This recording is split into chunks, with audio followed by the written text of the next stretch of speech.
Members, I call the Environment and Natural Resources Policy and Finance Committee to order. And Representative Gilman, looks like you're thumbing through the minutes. Would you be able to move the minutes from March 27th when you've had a little chance to look? So moved, Chair. Representative Gilman moves the minutes from March 27th. Members, are there any questions or issues with the minutes? Seeing none, all those in favor signify by saying aye. Aye. Opposed?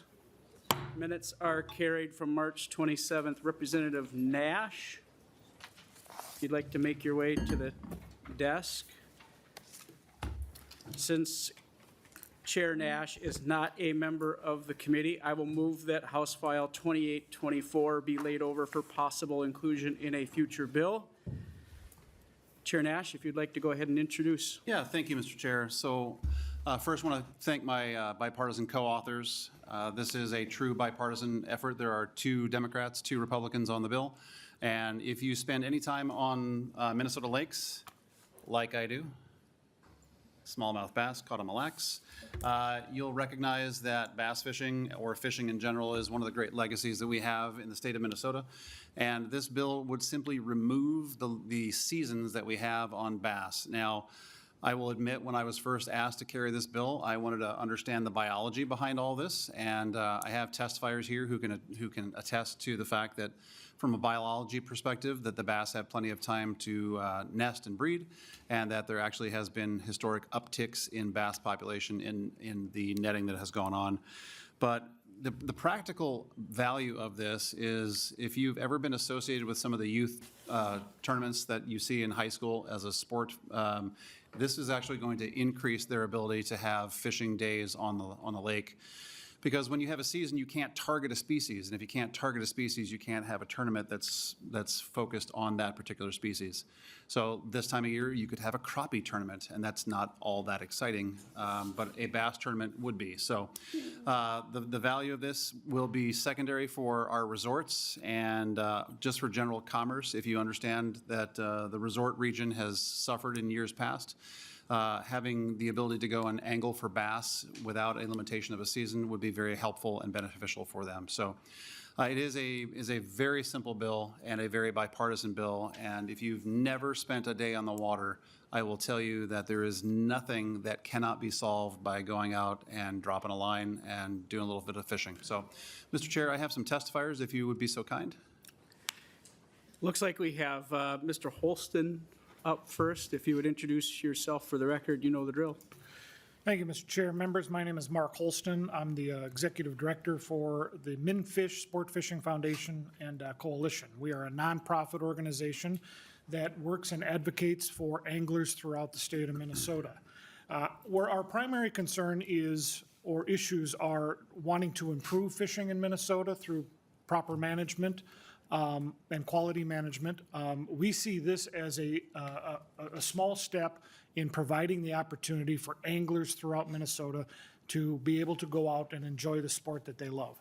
As this committee, I know, is aware, when you add the number of licensed anglers throughout the state of Minnesota and then incorporate the unlicensed, which are your kids under the age of 15, 16, you're in that 30% of Minnesota population is an angler. And we see this as a small step to open that opportunity for them to be able to go out and enjoy the sport that they so passionately enjoy. Thank you. Thank you very much. Next, I think I have Jim Bell. Thank you, Jim. If you'd like to introduce yourself for the record and go ahead with your testimony. I will, thank you. First off, thank you to everybody for representing the state of Minnesota. We truly appreciate it. My name is Jimmy is what I go by, Bell.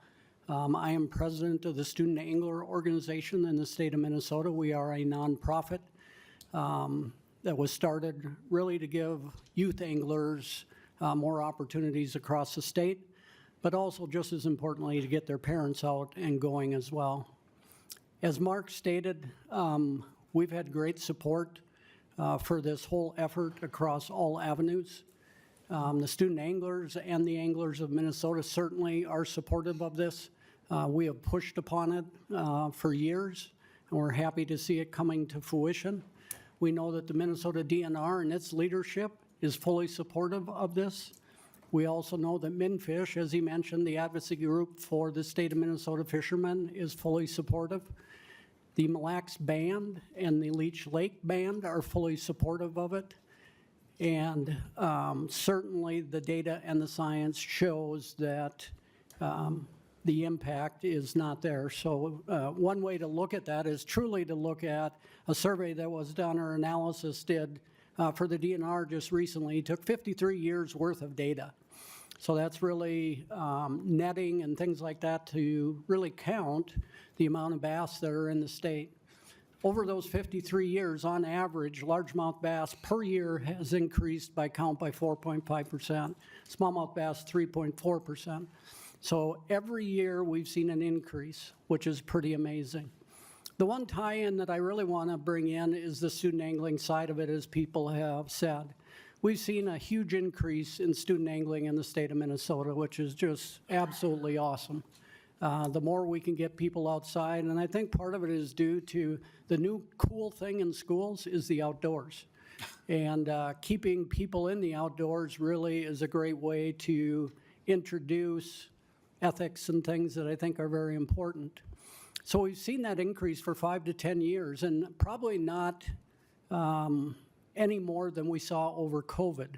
As you all realized, we had a huge increase of sporting activities outside during the COVID period, which is pretty awesome. But now that we've got them started, we've got to keep them engaged. And the way that you keep them engaged is giving them more opportunity. And a bill like this is just going to do exactly that for them. One of the greatest outcomes of the student angling part of it is really not just engaging the youth, but the youth coming back from events. Maybe they went and fished with Billy next door. They come back home, they talk to mom and dad and say, hey, we would really love to have you, mom and dad, get involved as well. So we're re-engaging a lot of those. Again, I think the opportunity is really to take these young anglers, keep them engaged. As all of us know, much of the DNR budget comes from license sales. And all of these kids are starting to buy licenses, and the more that we can keep them engaged, the better off we're going to be. I thank all of you. I ask for your support. I agree it's bipartisan. It should be a great thing, but thank you very kindly. Thank you for your testimony. Next, Mr. Persons, DNR Fisheries Section Manager. Please introduce yourself for the record. Thank you, Mr. Chair. Brad Parsons, Fisheries Section Manager for the Minnesota DNR. I can keep this brief and talk that the biological statistics that Jimmy provided, we support those. We have been following our bass populations for many years in this state.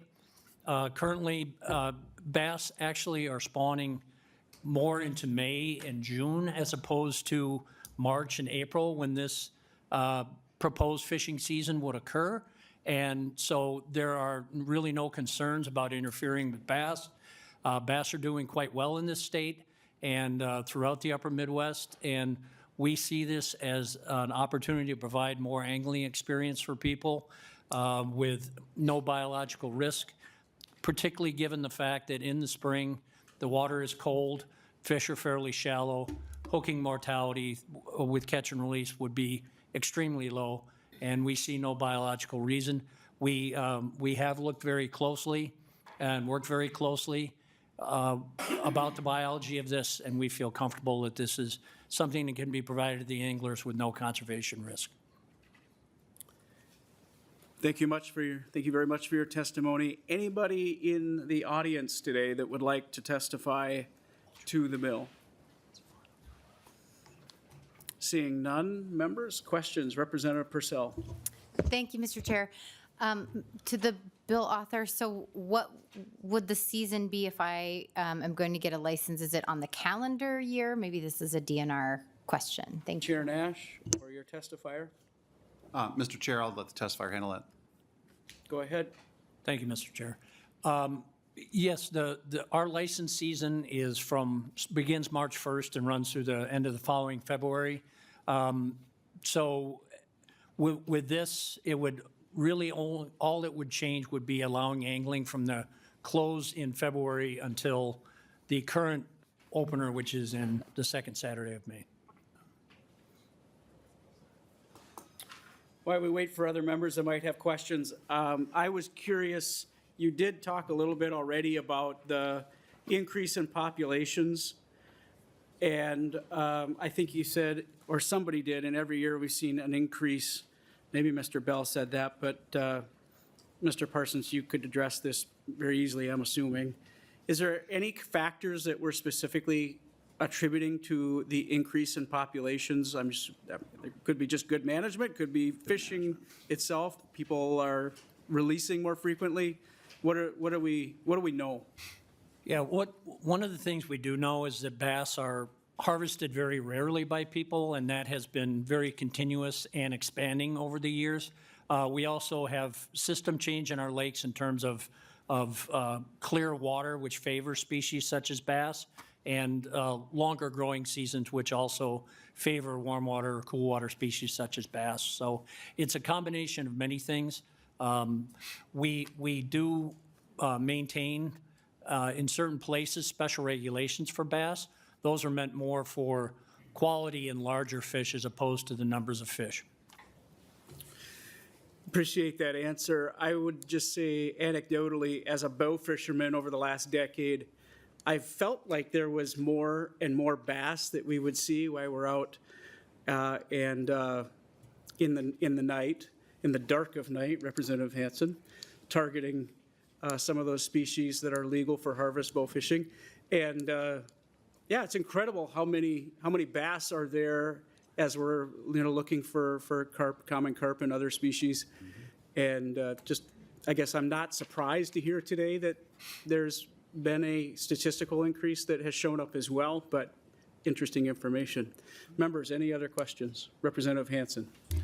Thank you, Mr. Chair. Just wondering from DNR perspective, if this is something we should have like a 5 or 10 year sunset on, just to revisit it, just in case, there is an impact on the population. Mr. Parsons? Mr. Chair, Representative Hansen, what this would do is allow us to modify our rules to change the season, and I would fully expect our department, we will continue doing our bass surveys over the course of the years and keeping an eye on our populations. At this point, I would suspect that the department can handle that through our rulemaking process. Any other questions, members? All right, seeing none, Chair Nash, if you'd like to close us out. Yeah, thank you, Mr. Chair and members. Once again, thank you to the bipartisan authorship on this. Bass fishing is a tremendous outdoor activity, and yes, the outdoors is cool. And, I spend, I think, about 100 days a year fishing, and when I'm on my boat, I call it sales calls so that I can tell people, sorry, I can't take your meeting, I'm out on sales calls. But if you go to somewhere like Mille Lacs and you just look anecdotally through the water, you will see far more smallmouth than you've ever seen before in the many years I've been going up there.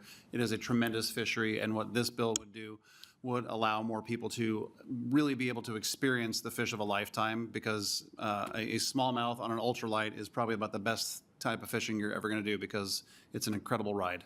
So with that, Mr. Chair, thank you so much. Thank you for presenting your bill.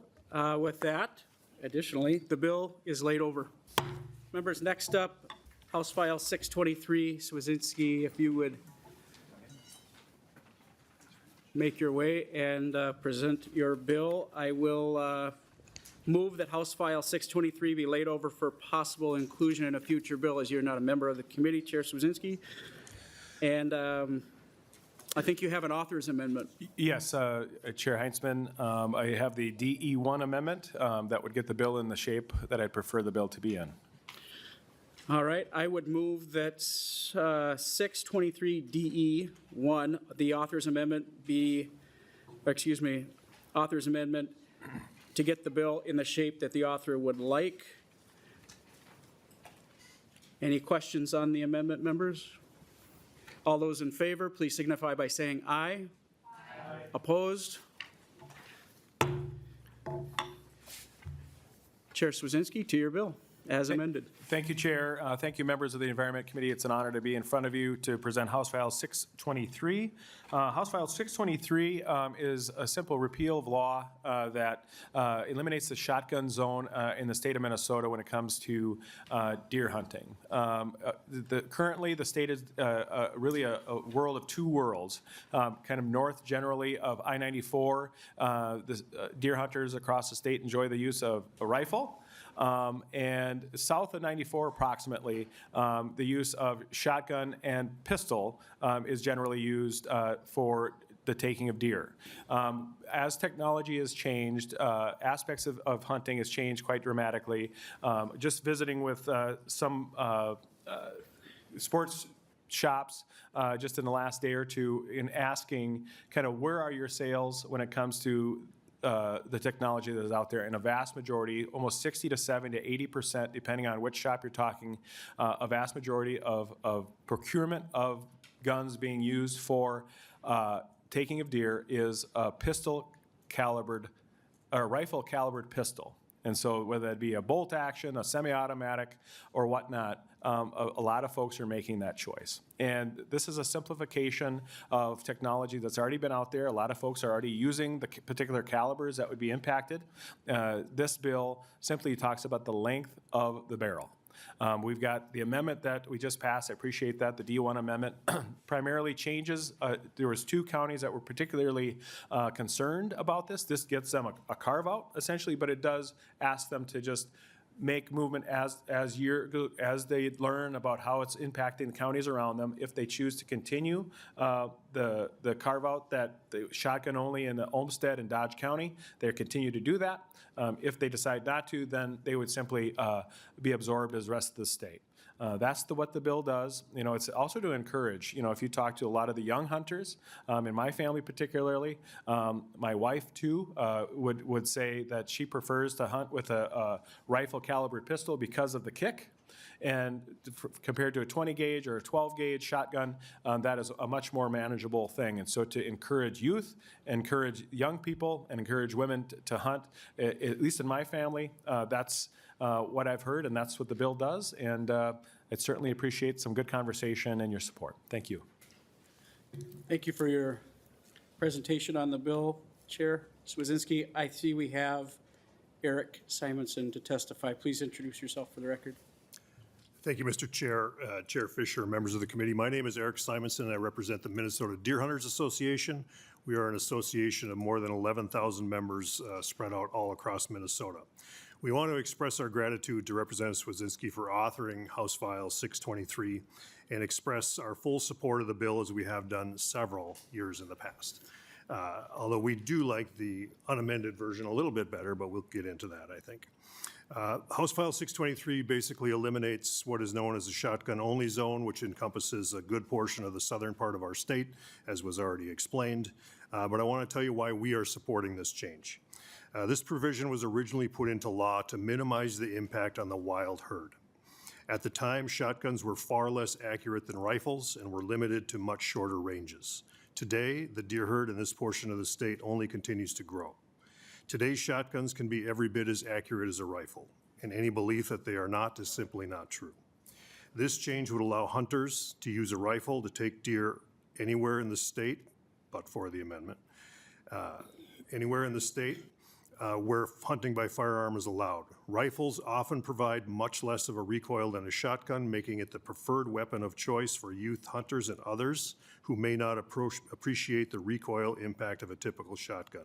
Simply said, this change would encourage more Minnesotans to take to the field to hunt deer. Members, deer hunting in Minnesota is more than a family-oriented, time-honored tradition. It is a $500 million plus industry, as significant to Minnesota's economy as many other important pastimes. This is a change that makes sense, and it is time to pass this bill. Lastly, let me address the question that seems to always come up. What about those counties or cities that may not want to allow the use of rifles in their area? We believe current law allows a local unit of government through the ordinance process to restrict the use of firearms in their own jurisdiction. This is how it is handled all across the northern part of the state now. Take, for example, the city of Duluth, which is located in St. Louis County. St. Louis County is a large county, across most of which you can hunt deer with a rifle. But I can't go to downtown city of Duluth and hunt deer with a rifle or with a shotgun for that matter. Why? Because the city of Duluth has taken advantage of the current law and state statute, which allows cities, counties, townships to control the discharge of weapons within their own jurisdiction. If Olmsted County or Dodge County wanted to opt out of the current law, if this law were to pass, they could do that by a vote of their county board and take up the ordinance process. We strongly believe that that's the way that that should be handled. However, we also would support Senator or Representative Swedzinski's bill the way it's amended as well. We think this change makes good sense for Minnesota. We appreciate the committee's consideration of the bill, and I'd stand for any questions. Thank you for your testimony. Next up, Pat Rivers.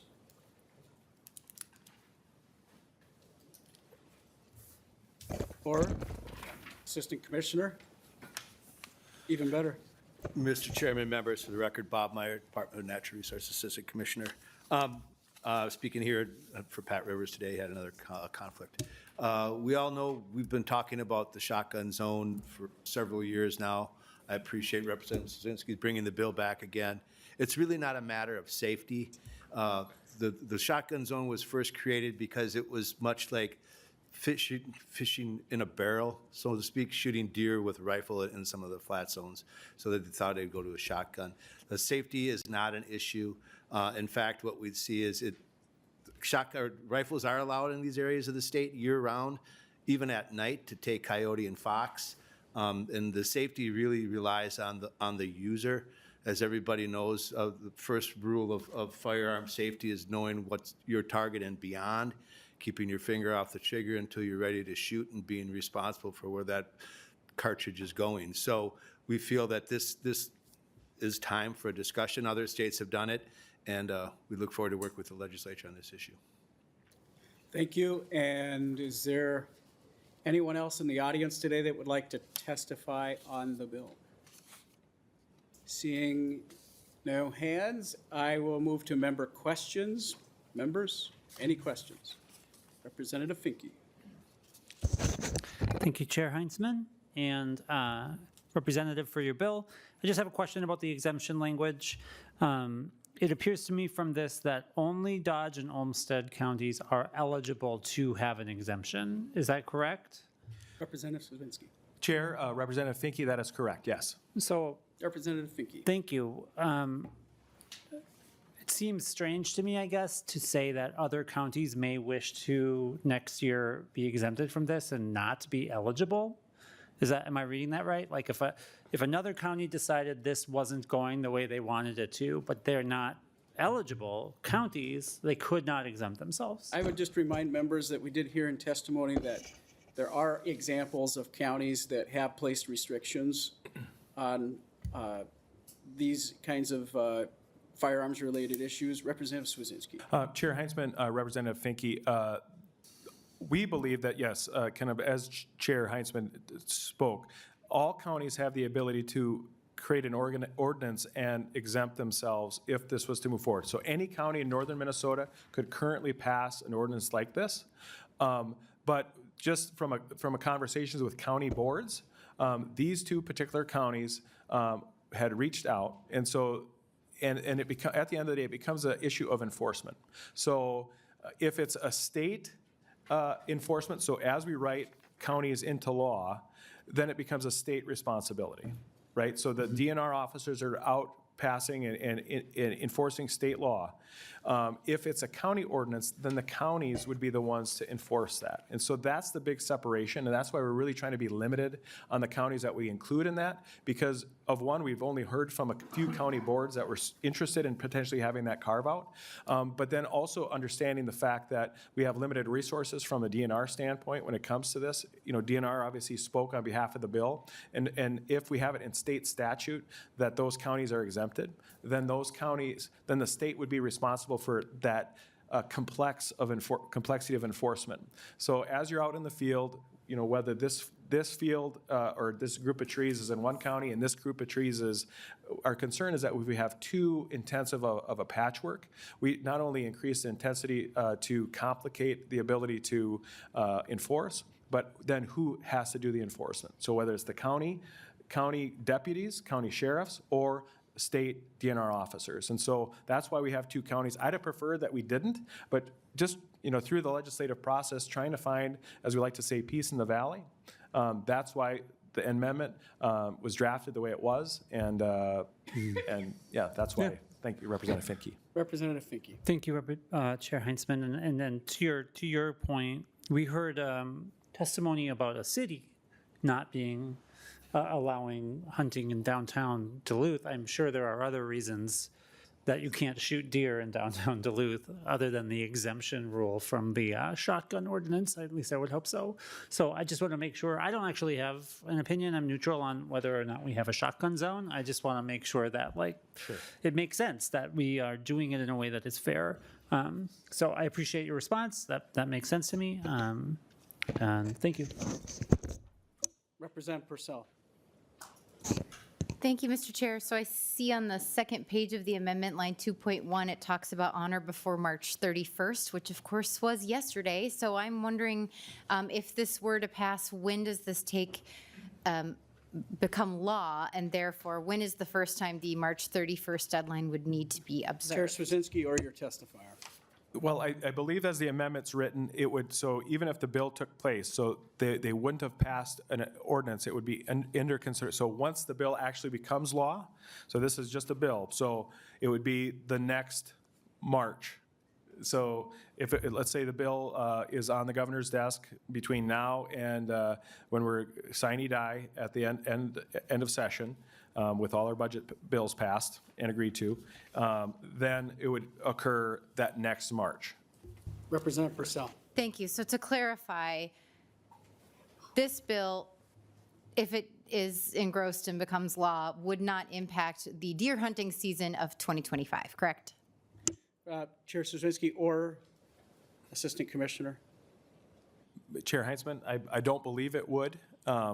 I'd be happy that we could maybe potentially do that, but but the issue is also timing. So March 31st is an important date because a lot of the hunting regulations, the books that get printed, and so it's just a really timing thing, so that the agency, the department, and the rest, so we're all on the same page, because there is going to be a little bit of a process to this, and so we're just trying to be as forthright but also respectful of time as possible. So I think maybe Ms. Taylor could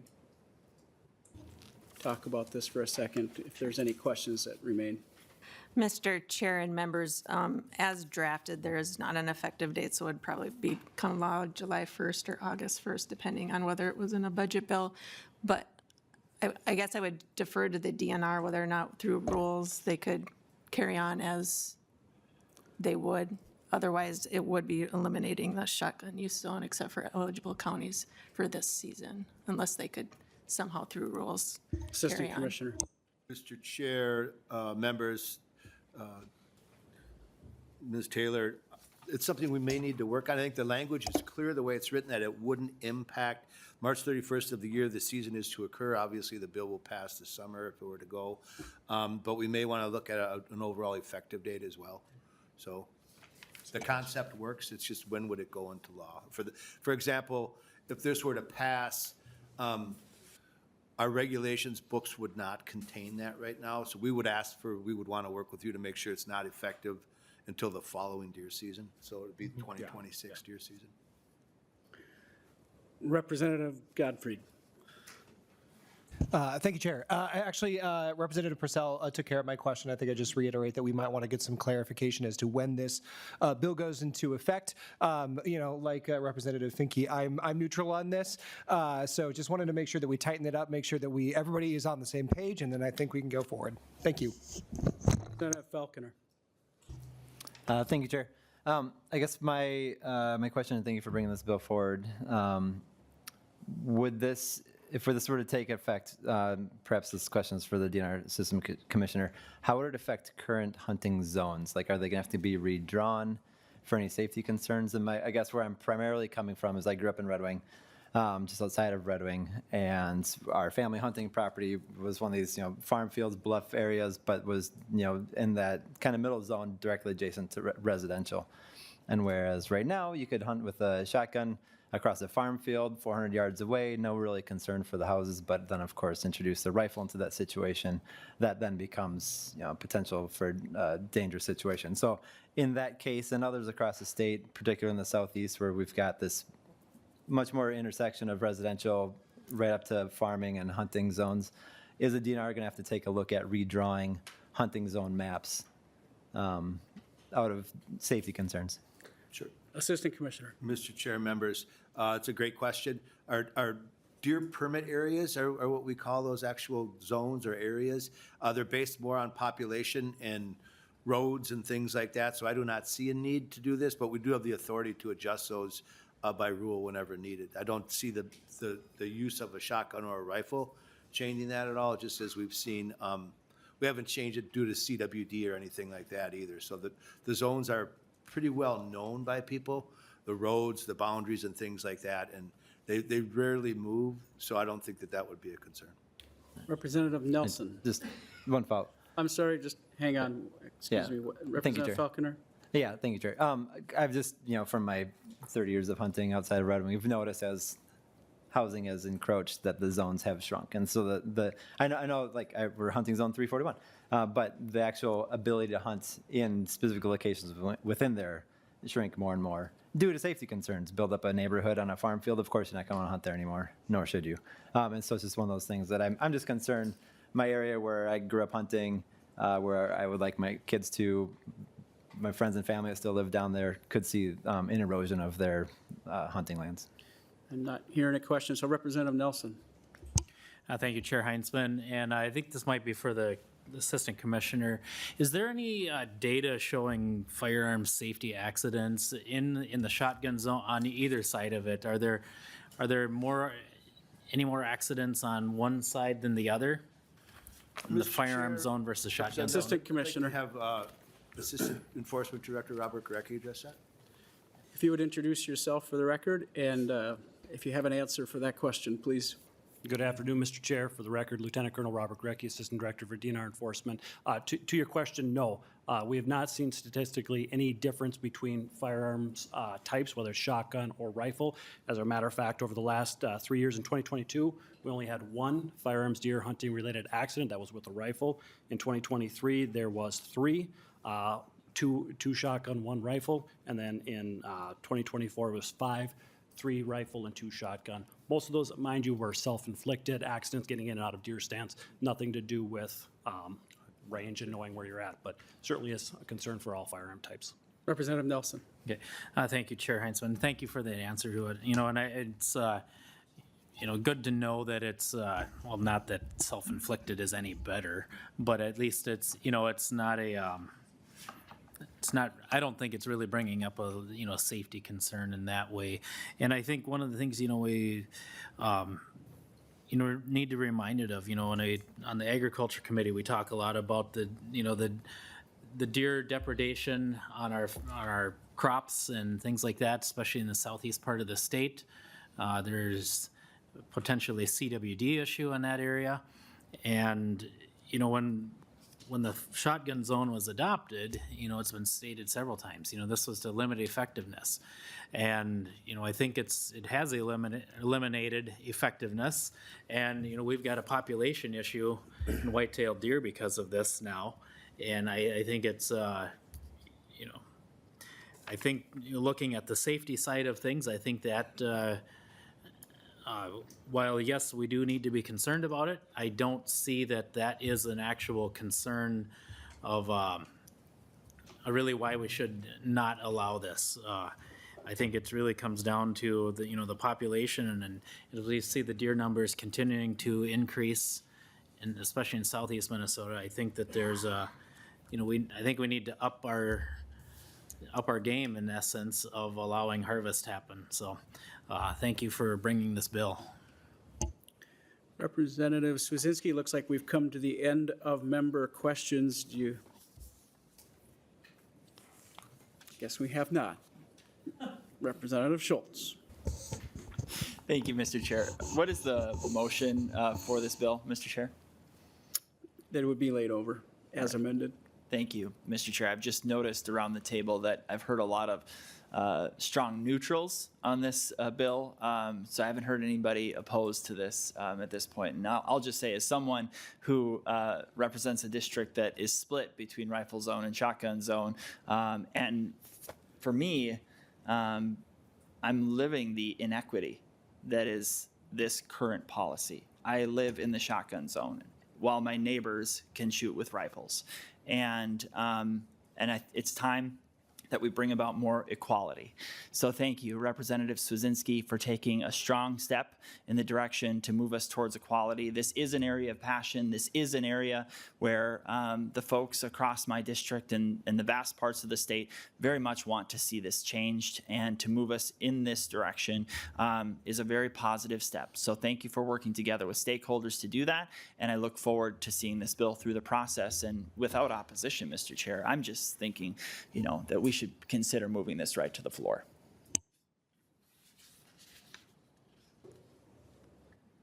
Just looking around the table at the suggestion. There you have it, members, with no one opposed necessarily. It doesn't appear that we have the option to do that. Representative Hanson. I would oppose. Chair Swedzinski, final comments. Thank you again for the robust conversation. I would encourage, if you do have questions for me, DNR, the Minnesota Deer Hunters Association, ask it. I think this is it's a meaningful conversation when it comes to the role of this. When I think of Minnesota outdoors, we heard that with Representative Nash's bill when it comes to fishing. There's not too many folks that don't have that same conversation and have a thought or a memory about bringing deer home and making sausage and doing the rest. And what we can do when it comes to thoughtfully thinking about the management of our deer herd, thoughtfully about encouraging youth and others to get into the sport. I think this bill does make a step in it. And making some caveats for folks that are very concerned, but also I just appreciate the conversation, appreciate your support, and certainly if you do sit on the conference committee or if you've changed of hearts and we want to move this separately, I'm always open for that. So thanks again. Chair Swedzinski, thank you for presenting your bill. With that, the bill as amended is laid over. Representative Schultz.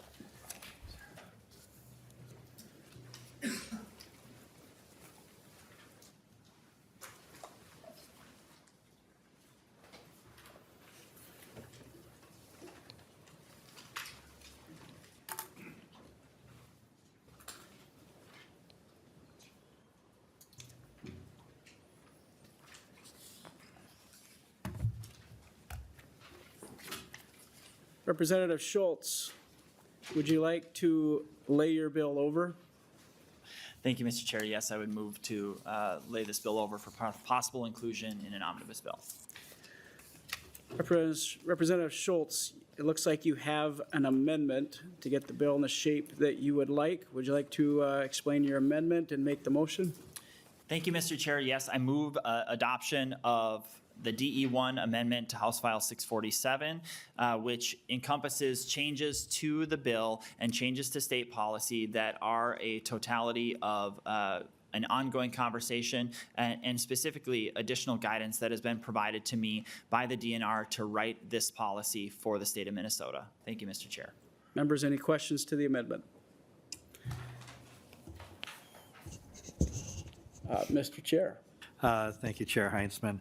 I noticed that one of the big changes here is that it allows use of the Hinckley aquifer in the metropolitan area where it did not before. I have some concerns on that. If this is a recommendation from the DNR, I'd like to hear a little bit more from the DNR about what their thought is and why they're looking at for the first priority use.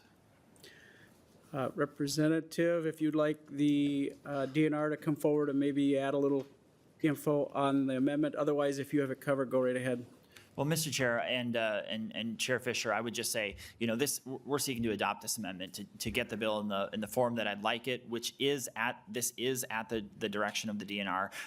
And I would welcome their additional sentiments, but I know that they all are also seeking to testify on the bill. So I wonder if we should just adopt this as it is and then get that testimony. Sure. Let's go ahead and do that. Members, the motion is that we would add the DE1 amendment to get the bill in the shape that the author would like. All those in favor, please signify by saying aye. Aye. Opposed? Representative Schultz, your bill is in the shape that you would like. Go ahead and let's get going with your testimony. Thank you, Mr. Chair. Thank you, Chair Fisher. Thank you to the members of the committee for hearing House File 647. This is a bill to address some concerns that have come to the surface on the Mount Simon aquifer. Representative Jordan, you didn't like that? I love it.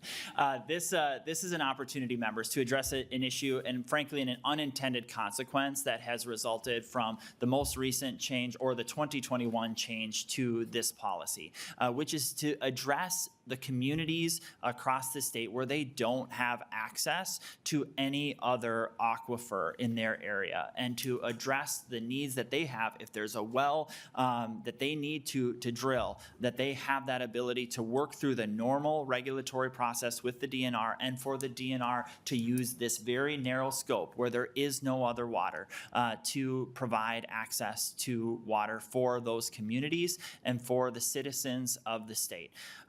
We know that this is the oldest and deepest aquifer, but there are still places, specifically on the edges of my district, where there isn't another aquifer for residents to access. And so that's what this bill seeks to address, and to provide the certainty that there is a process for the DNR with a very narrow scope to see this through, so that people can have access to water. Thank you, Mr. Chair. First up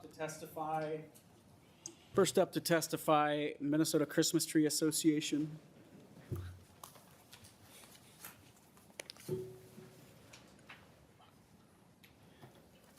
Go ahead and introduce yourself for the record and proceed.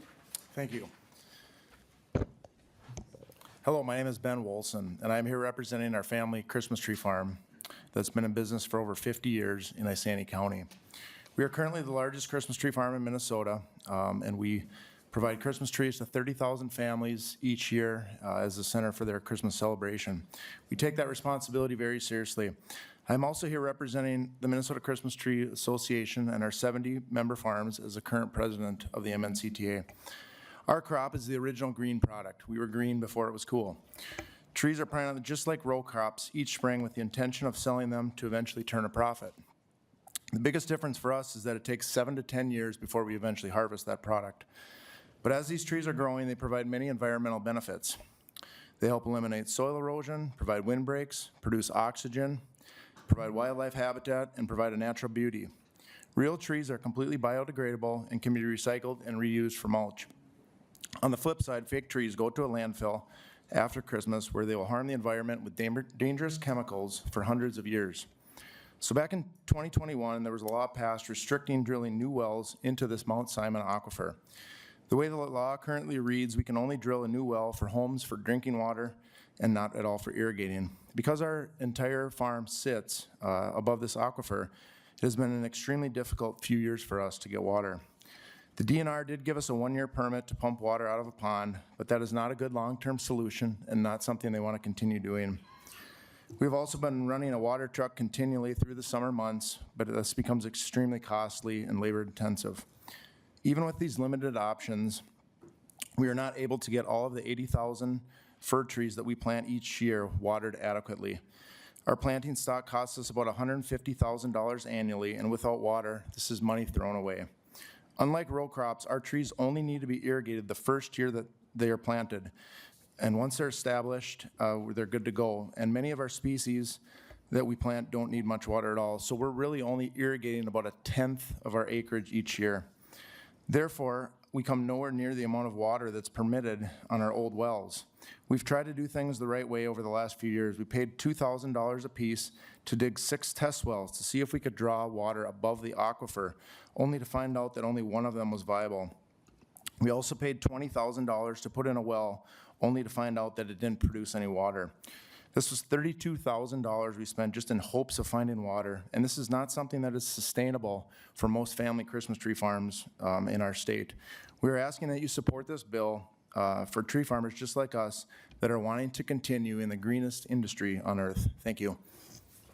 Thank you for your testimony. Next up, I believe, Mr. Laurie. Go ahead. Thank you, Chair Heinzman, Co-Chair Fisher, and members of the committee. For the record, my name is Stu Laurie, Government Relations Director for Minnesota Farmers Union. And on behalf of our organization, I'm glad to share our support for Rep. Schultz, HF 647. I'm new to this issue, I'll admit, so I'll keep my comments brief and work to build on what Ben shared. I'm proud that the Wolsons are Farmers Union members and glad to support them in this effort. And in reviewing this with some of our local leaders and our team, I think we appreciated that this change really is narrowly tailored. Just to reemphasize, it's only for those who have no other option for potable water. It requires best available water conservation technologies and practices. And finally, it's left up to the discretion of the DNR commissioner. And I really appreciate not just Rep. Schultz's work on this, but also the DNR's work on this proposal, their conversations with us. I also, understand from speaking with regional staff that there may be a couple of other folks in our membership who this would affect, but really my understanding is it's very targeted regionally for who this is gonna affect. I know water issues broadly can be contentious. That's why there's been so much work on this bill. I'll also just say from reaching out to our local leaders, I didn't surface any concerns about this proposal, just support for making this fix. So thanks for the opportunity to share some thoughts, support for this bill, and be happy to answer any questions. Thank you very much. Next, I think we have Randall.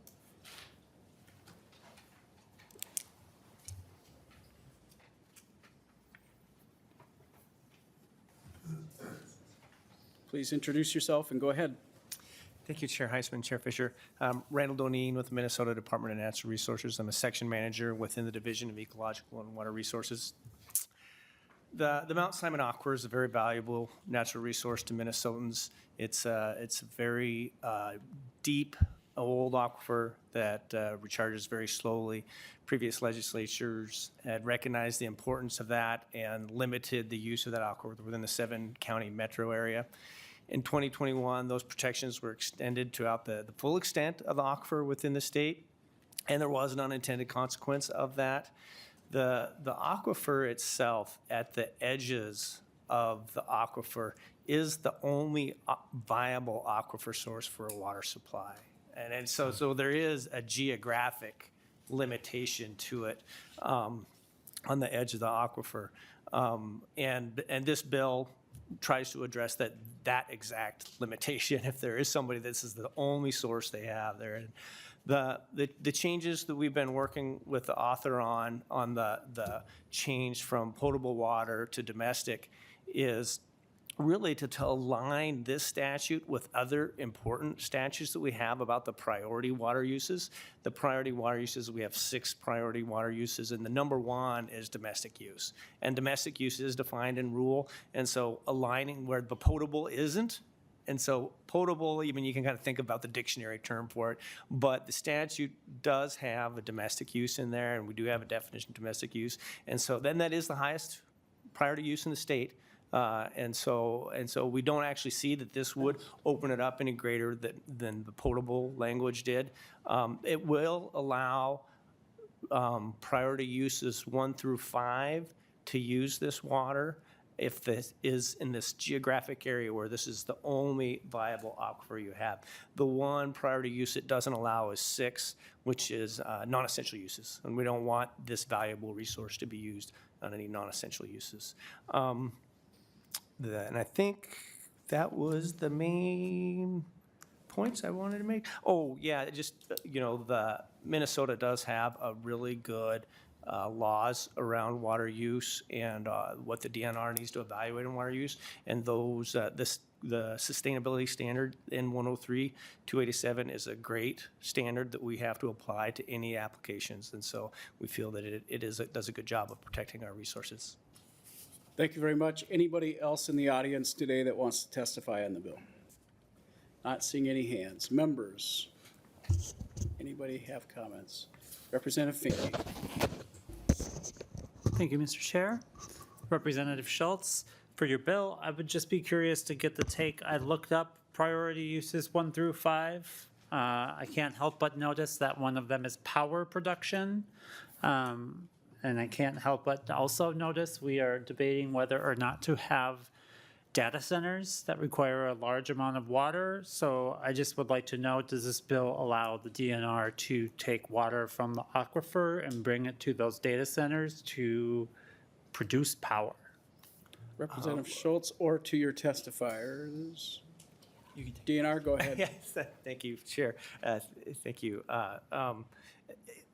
Most of those large water uses would fall in the priority 5 water use. So it would allow, if that was the only water source available and they met the standards, it would allow that usage. Representative Finke. Thank you for the answer. Thank you, Mr. Chair. I appreciate that. Would it allow water to be used in mining in priority uses 1 through 5? Mr. Chair, I can take that one. Representative Schultz. Thank you, Mr. Chair. Representative Finke. So let's overlay where the Mount Simon aquifer is for a second. In our state currently, there is, to my knowledge, beyond sand and gravel, there is no mining project that would be within the constraints of our state and the Mount Simon aquifer. So hopefully that answers your question. Representative Finke. It does not, because it doesn't indicate in priority uses that that water can't be moved. Representative Schultz, or to your testifier. Thank you, Chair and Representative. We actually, interestingly enough, legislation was passed recently that limits the bulk transfer of water. And we limited it to 50 miles. Or this body and the governor limited it to 50 miles. So it would have some limitations on how far that water could move. We did, I believe the statute does allow, if you're on part of a regional water system with a community of public water supply, it can be up to 100 miles apart, just because we have some areas in the state where they're sharing water across different communities. So there would be a limitation as to how far the water could be moved. Rep. Finke. Yes, thank you, Chair Heinzman. I appreciate the time.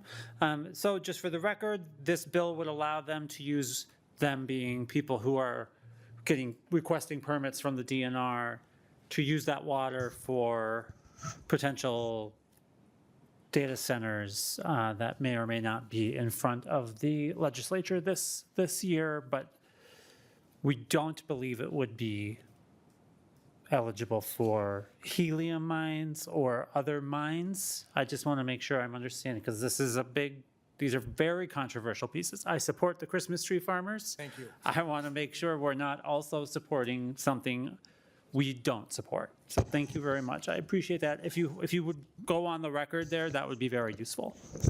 Representative Schultz. Thank you, Mr. Chair. Thank you, Representative Finke. There is not, based upon my own research here, there is no mining project that I think would meet your ear that would fall within that 50-mile threshold that he just talked about. I just did a little bit of math to the one that I believe would be nearest, and that one is 67 miles away. So it would not meet that threshold. Chair Fisher. Thank you, Chair Heinzman. A couple of things I've got a question on is where I see the bulk of that section B that was added in. First of all, if I could get for the public the definition of, it says an appropriation within a metropolitan county is defined as 473.121 subdivision 4. Mr. Doreen. I'm sorry, could you restate the question? Yeah, if you could. Chair Fisher. The counties that are covered as definition of the metropolitan county. Oh, it's the Mr. seven. Doreen. It's the 7 county area. I'm not going to remember them off the top of my head. No, thank you. And so the reason I'm bringing that up is because it says the Simon-Hinckley could be tapped as a first priority water use in that area. I'm a little bit concerned because we're in the seven-county area. This is where we have other aquifers that are available. And the concern that I have is I'm seeing as first priority use is domestic, but I know that most of the domestic water supplies also supply other businesses out there. So besides the first priority use, you've got other businesses that might be also receiving the water. So when you say first priority use, how do you reconcile those two issues in this type of situation? Mr. Dineen. Thank you, chairs. The current way we try to address those issues, because it can be complicated with a public water supply system when you're delivering, but we do, as part of any community that serves over 1,000 individuals, is required to submit a public water supply plan. And as part of that water supply plan, they need to address the priority uses, and that would be how we would enforce how they're using that water. But it can be very challenging, I'll grant you that. Chair Fisher. Thank you, Chair Heinzman. And asking for a couple of reasons. Number one is, given in the East Metro, we've got one aquifer that's heavily contaminated with PFAS out there. So that with this provision in here, would that say that in that area, instead of looking at surface water, they could instead apply to have pumping happening on the long term out of the Mount Simon-Hinckley aquifer? Mr. Dineen. Thank you, chairs. Yes, we've actually looked at that, and that area of the Mount Simon, it really isn't as productive, and so actually wouldn't be able to supply the needs to those communities in that area. But conceptually, yes, the aquifer would be an alternate source in that area. Chair Fisher. Thank you, Chair Heinzman. And then the other question that I have is that when communities apply for the permits, as domestic water supply, as we heard before, if they're doing domestic water supply, they could also end up supplying a data center. I know that some of the communities in the metropolitan area are looking at data centers and are looking not necessarily off the surface, but it sounds like going to the domestic water supplies. So in that kind of situation, in the metropolitan area, could it be conceivable that could happen? Mr. Dineen. Thank you, chairs. My understanding of the way we would have to implement this is that if we had a new request for a community to tap into the Mount Simon aquifer, they would need to demonstrate how they were going to limit that to the first priority use, and that would not include data centers. Looks like we have a couple more.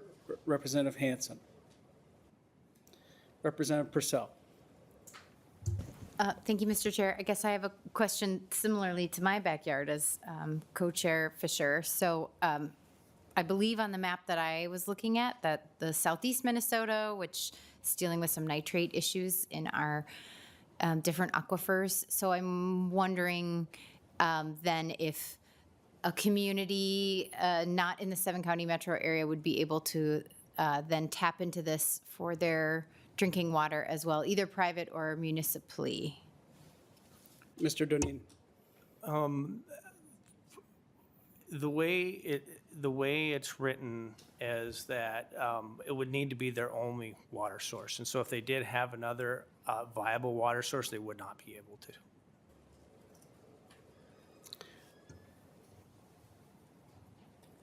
I think we've come to the end of questions. Representative Schultz.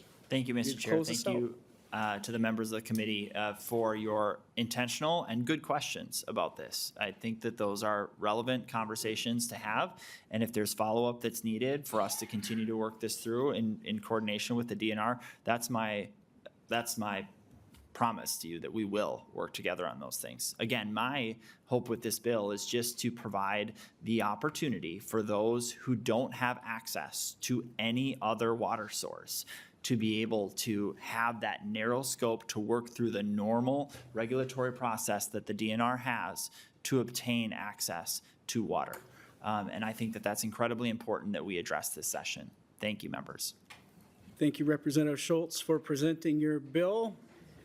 So with that, the bill as amended is laid over. Representative Jacob, House File 1249.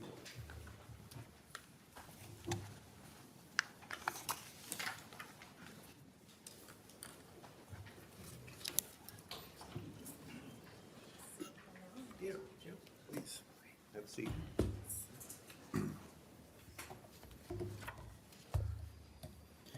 Representative Jacob. Thank you, Chair Heinzman, committee members, for hearing our House File 1249 today, the lands bill. So first of all, I'll move that 1249 be recommended to be re-referred to the Ways and Means Committee. Okay. Representative Jacob, I see you also have a DE1 amendment to get the bill in the shape that you would like. Members, all those in favor of moving the author's amendment, please signify by saying aye. Aye. Opposed?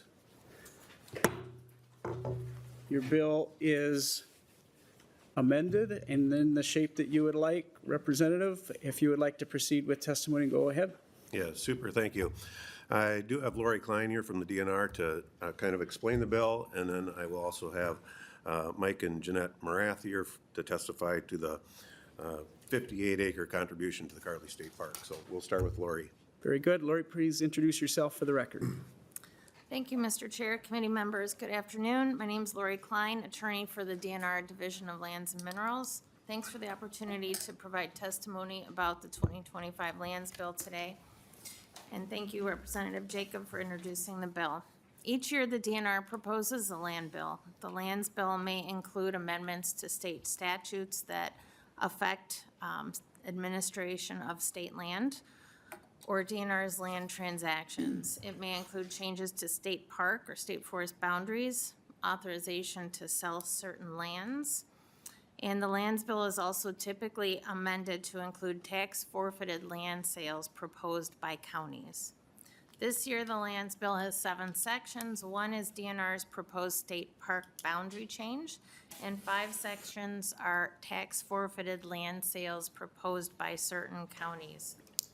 Section 1 is DNR's proposed addition to Carley State Park of approximately 58 acres. This is to facilitate a possible future acquisition of the land. The landowners have expressed a desire to include the donation of this property in their will contingent upon legislative approval, and the landowners are in the audience today. Sections 2 and 3 authorize Aiken County to sell 2 parcels of tax forfeited land by private sale. Section 4 authorizes Itasca County to sell 1 parcel of tax forfeited land by private sale. Section 5 authorizes Sibley County to sell 1 parcel of tax forfeited land bordering public water by private sale. And Section 6 authorizes St. Louis County to sell 2 parcels of tax forfeited land by private sale. The DNR has reviewed sections 2 through 6, which were proposed by the certain counties, and DNR has no concerns about those provisions. This concludes my comments. Thank you for your time today. I'm happy to answer any questions. If you have other testifiers, I think maybe we could get those folks up to the desk. Sure. Mike and Jeanette, either one of you want to come and speak to the bill?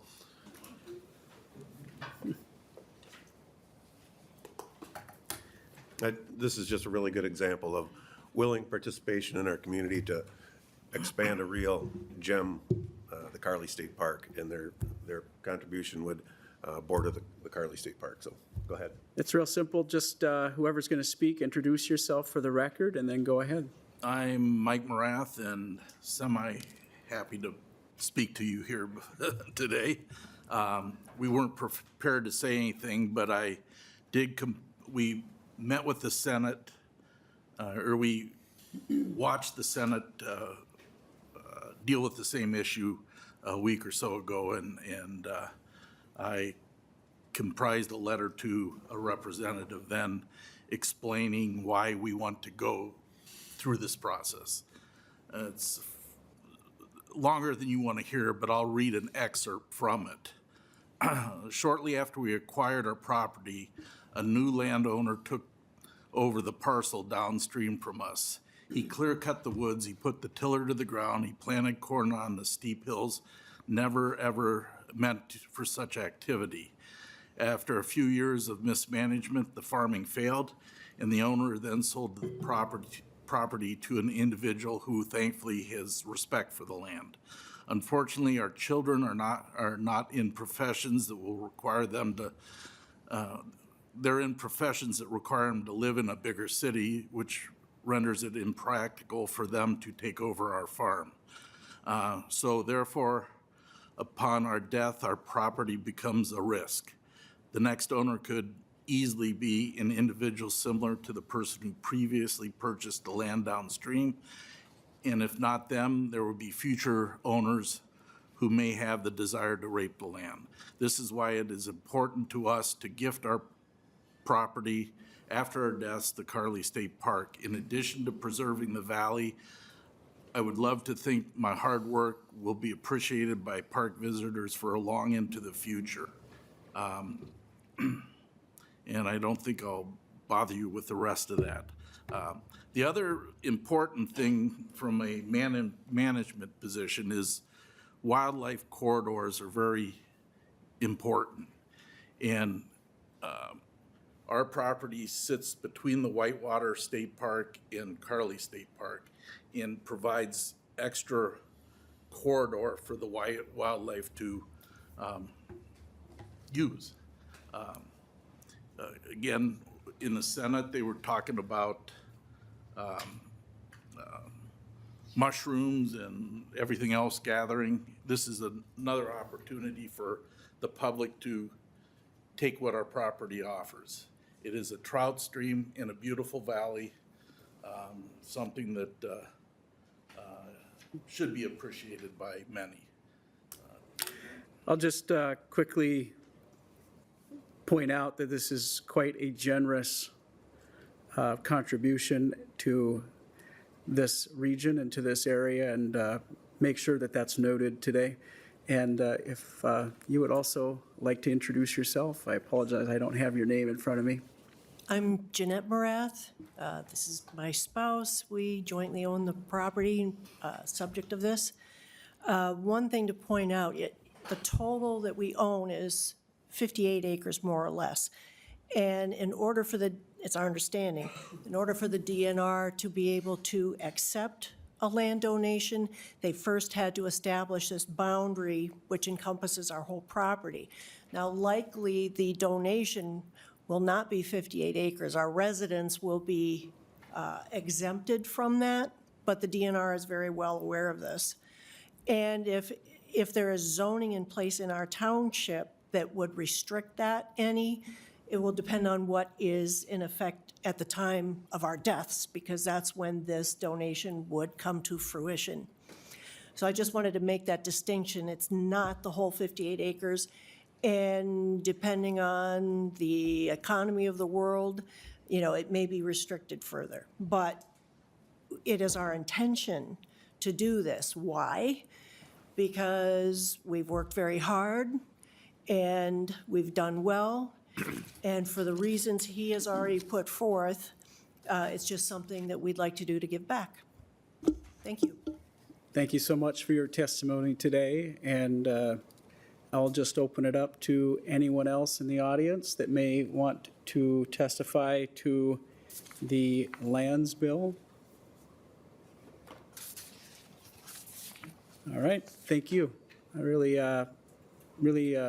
generous to consider doing something like this. Members, questions? Chair Fisher. Just want to have a roll call on going out to Ways and Means. A roll call has been requested. Representative Gottfried. Yeah, I want to first thank your testifiers today. I think your gift is a donation is incredibly generous, and I understand the reasoning behind it. And I thank you for that. I know some of my colleagues feel concerned about other aspects of the bill, some of the sales. which is why I think we're calling for a roll call, if that's my understanding. But I want to iterate to you two that I appreciate your testimony, I appreciate your donation, and I do hope we can at least get that part at some point through. Thank you. Representative Godfrey, is there anything specifically that you could point to for the benefit of the members and for the public that is objectionable in the bill? Yes, thank you, Chair, and apologies for breaking decorum beforehand. Still starting a little shaky with decorum stuff for not thanking you beforehand. But specifically, Section 4, the private sale of tax forfeited land in Itasca County, I believe this is the one that is, what's the sale for? Hold on, I'm going to have to look up the informational sheet here. Oh, it's specifically for one of the ATV clubs that I think some of our caucus members have issue with. But I can let others speak to that if they would like. Thank you, Chair. Members, any additional questions or comments? Chair Fisher. Just saying I'd prefer to have it laid over and part of the overall bill that we have come out. Chair Fisher, maybe there's additional comments if you might have into what the problem might be with the bill, if it's beyond what we just heard from Representative Godfrey. Just this is our preference at this point in time. Could I ask Chair Fisher, will this go into an omnibus bill? I could see most of these provisions going into an omnibus bill. Okay, members, any other comments or questions on the bill?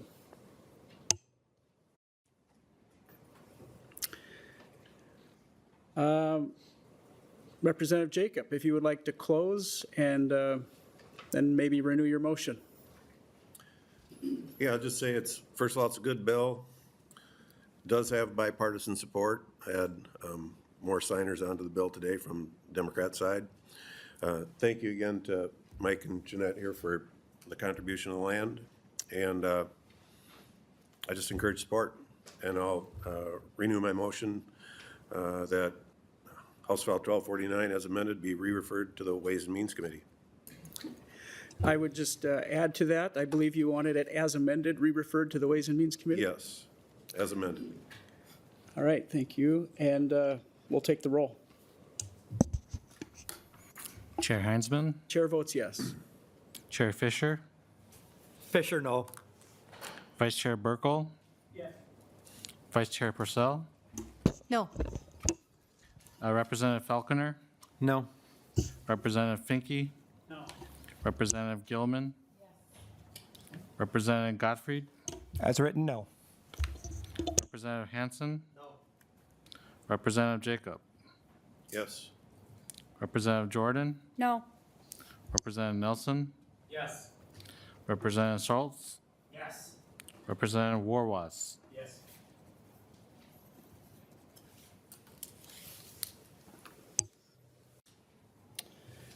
Members, it is 7 yeses and 7 noes, so the bill is not moving out of the committee. That completes our agenda for the day, members, and we are adjourned.